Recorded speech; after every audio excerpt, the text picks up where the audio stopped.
students. Welcome back to English class. Mr. Chips पढ़ रहे हैं. चैप्टर नंबर 13 हमने मुकम्मल कर लिया था. चैप्टर नंबर 14 की तरफ जा रहे हैं. चैप्टर नंबर 13 में as you know that we talked about Chatter's arrival at Mrs. Wickett's और वो चिप्स को कहता है कि मैं बहुत ज़्यादा ओवरवर्कड हूँ और बहुत ओवरचार्ज्ड हूँ और मेरे पे बहुत जिम्मेदारियाँ हो गई हैं. मैं डायबिटिक हूँ और मैं बहुत बीमार रहता हूँ और जो मेरा स्टाफ है वो भी बहुत ज़्यादा ड्रेडफुल है, निकम्मा है जो अब आया है, क्योंकि सारे यंग मास्टर्स वार में चले गए, उनके रेसिप्रोकल बहुत टेरिबल है. तो क्या ही अच्छा है कि अगर तुम आ जाओ ब्रुकफील्ड में दोबारा.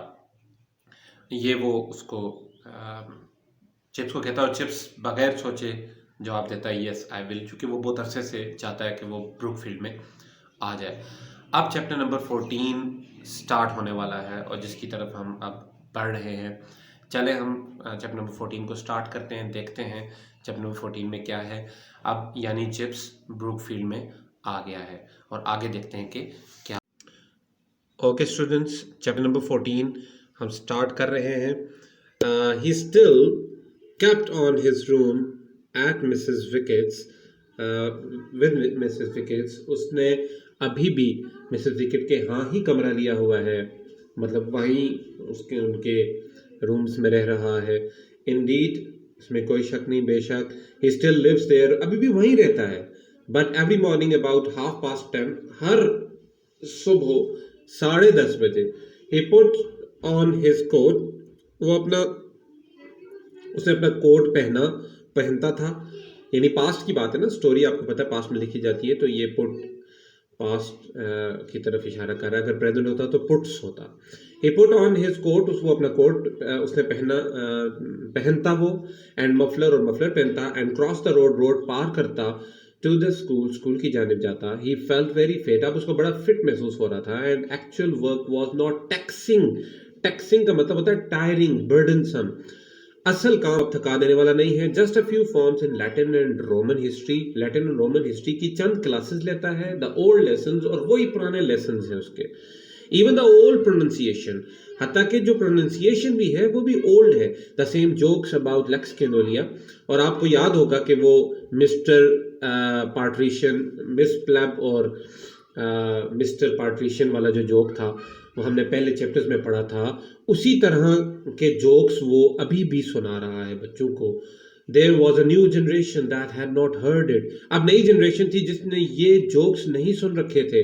And he was absurdly gratified by the success it achieved. आप ये बार बार नोट कर रहे होंगे कि ये कमाल के वर्ड्स को लेकर आ रहा है राइटर. यहाँ कमाल के, जेम्स हिल्टन कमाल के वर्ड्स को यहाँ लेकर आ रहे हैं. एब्सर्डली ग्रेटिफाइड, यानी एब्सर्ड लफ्ज का मतलब होता है सिली, तो एब्सर्डली यानी सिलीली यानी इलॉजिकली. ग्रेटिफाइड का मतलब होता है प्लीज्ड, यानी वो उसको समझ नहीं आती कि भाई ये अजीबो गरीब किस्म की खुशी होती है ये, ठीक है, एक एब्सर्ड सी खुशी होती है कि उसके जोक्स को अभी भी इतनी सक्सेस हासिल है. He felt a little like a music hall favorite returning to the boards. उसको ऐसा महसूस हो रहा है जैसे कोई मौसीकार वापस अपने स्टेज पर आ गया हो आफ्टर पॉजिटिव लास्ट अपीयरेंस. जब वो लास्ट अपीयरेंस उसकी हुई थी ना स्टेज पर, तो वो बहुत ज़्यादा पसंद की गई थी और अब वो दोबारा स्टेज पर आया हो, इस तरह मिस्टर चिप्स को महसूस हो रहा था.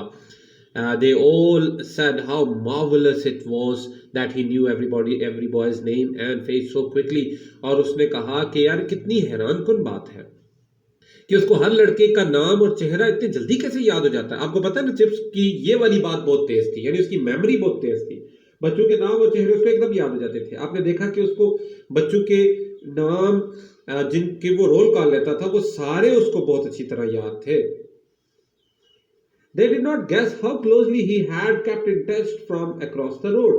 और उसको ये बात लोगों को ये बात समझ नहीं आती थी, यानी बच्चों को, ब्रुकफील्ड के बच्चों को, ये दे से मुराद ब्रुकफील्ड के स्टूडेंट्स और टीचर्स हैं, उनको ये बात समझ ही नहीं आती थी कि यार ये रोड के उस पार रहकर इस स्कूल के साथ इतना ज्यादा कनेक्टेड कैसे है.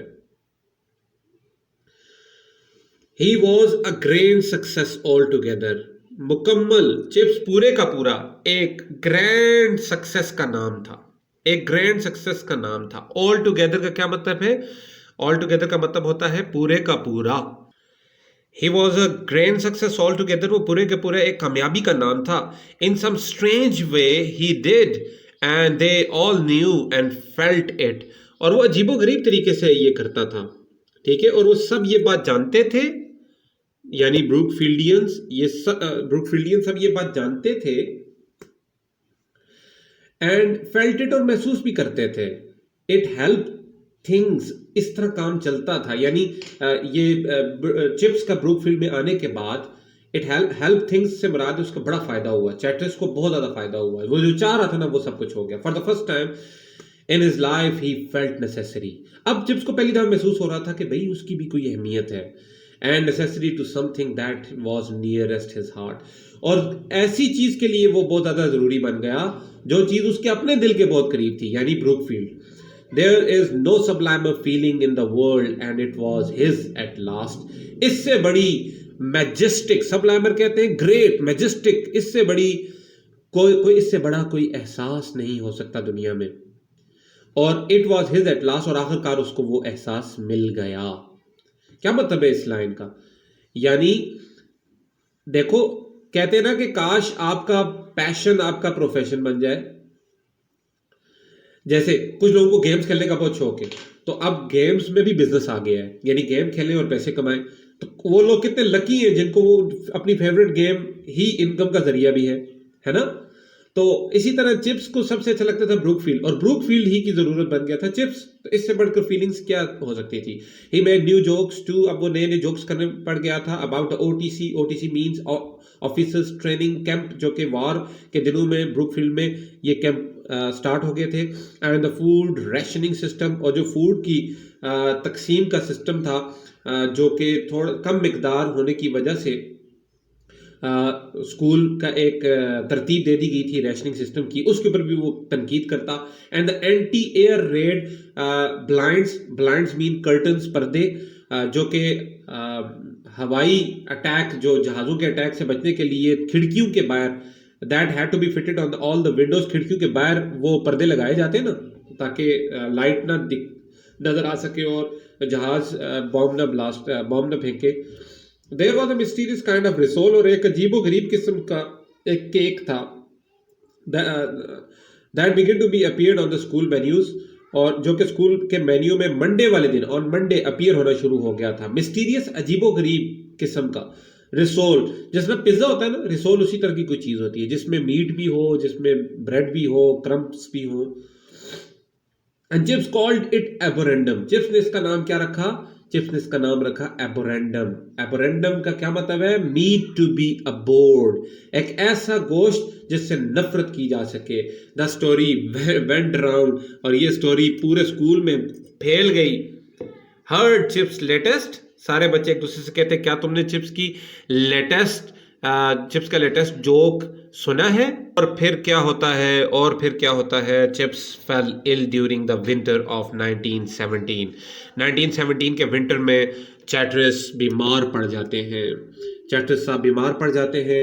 And again for the second time in his life chips became acting head, और चिप्स अपनी जिंदगी में दूसरी बार एक्टिंग हेड बन जाते हैं ऑफ ब्रूकफील्ड, ब्रूकफील्ड के निगरान जो हेडमास्टर बन जाते हैं। देन इन अप्रैल चैटरस डाइड, और अप्रैल में चैटरस का इंतकाल हो जाता है।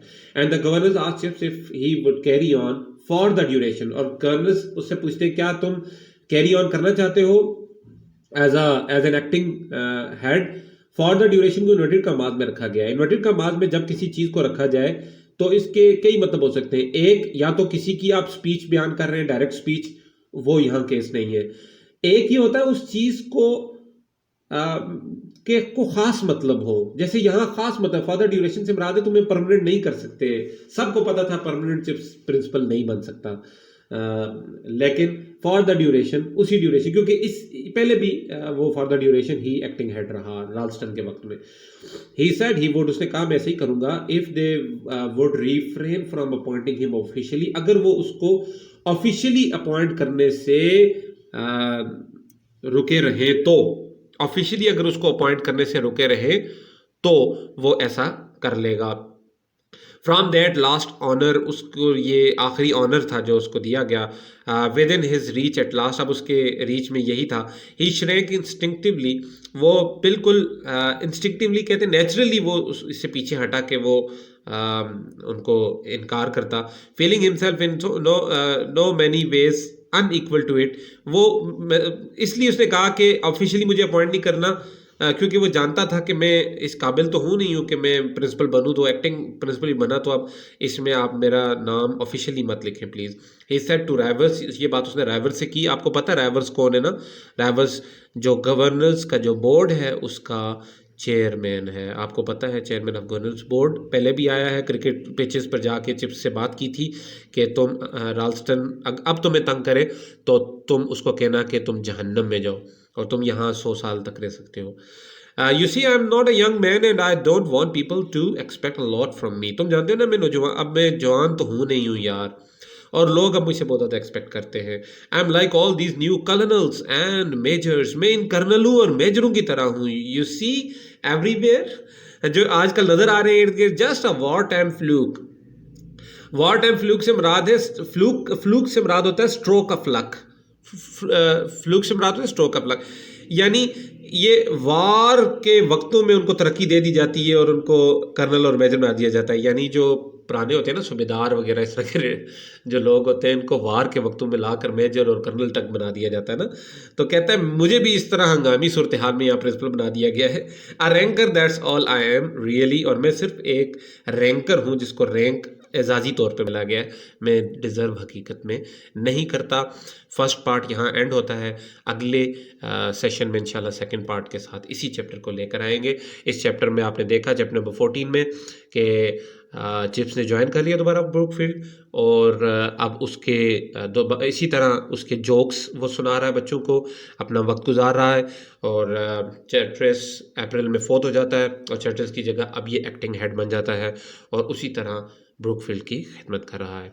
अगले क्लिप के साथ इंशाल्लाह हाज़िर होते हैं।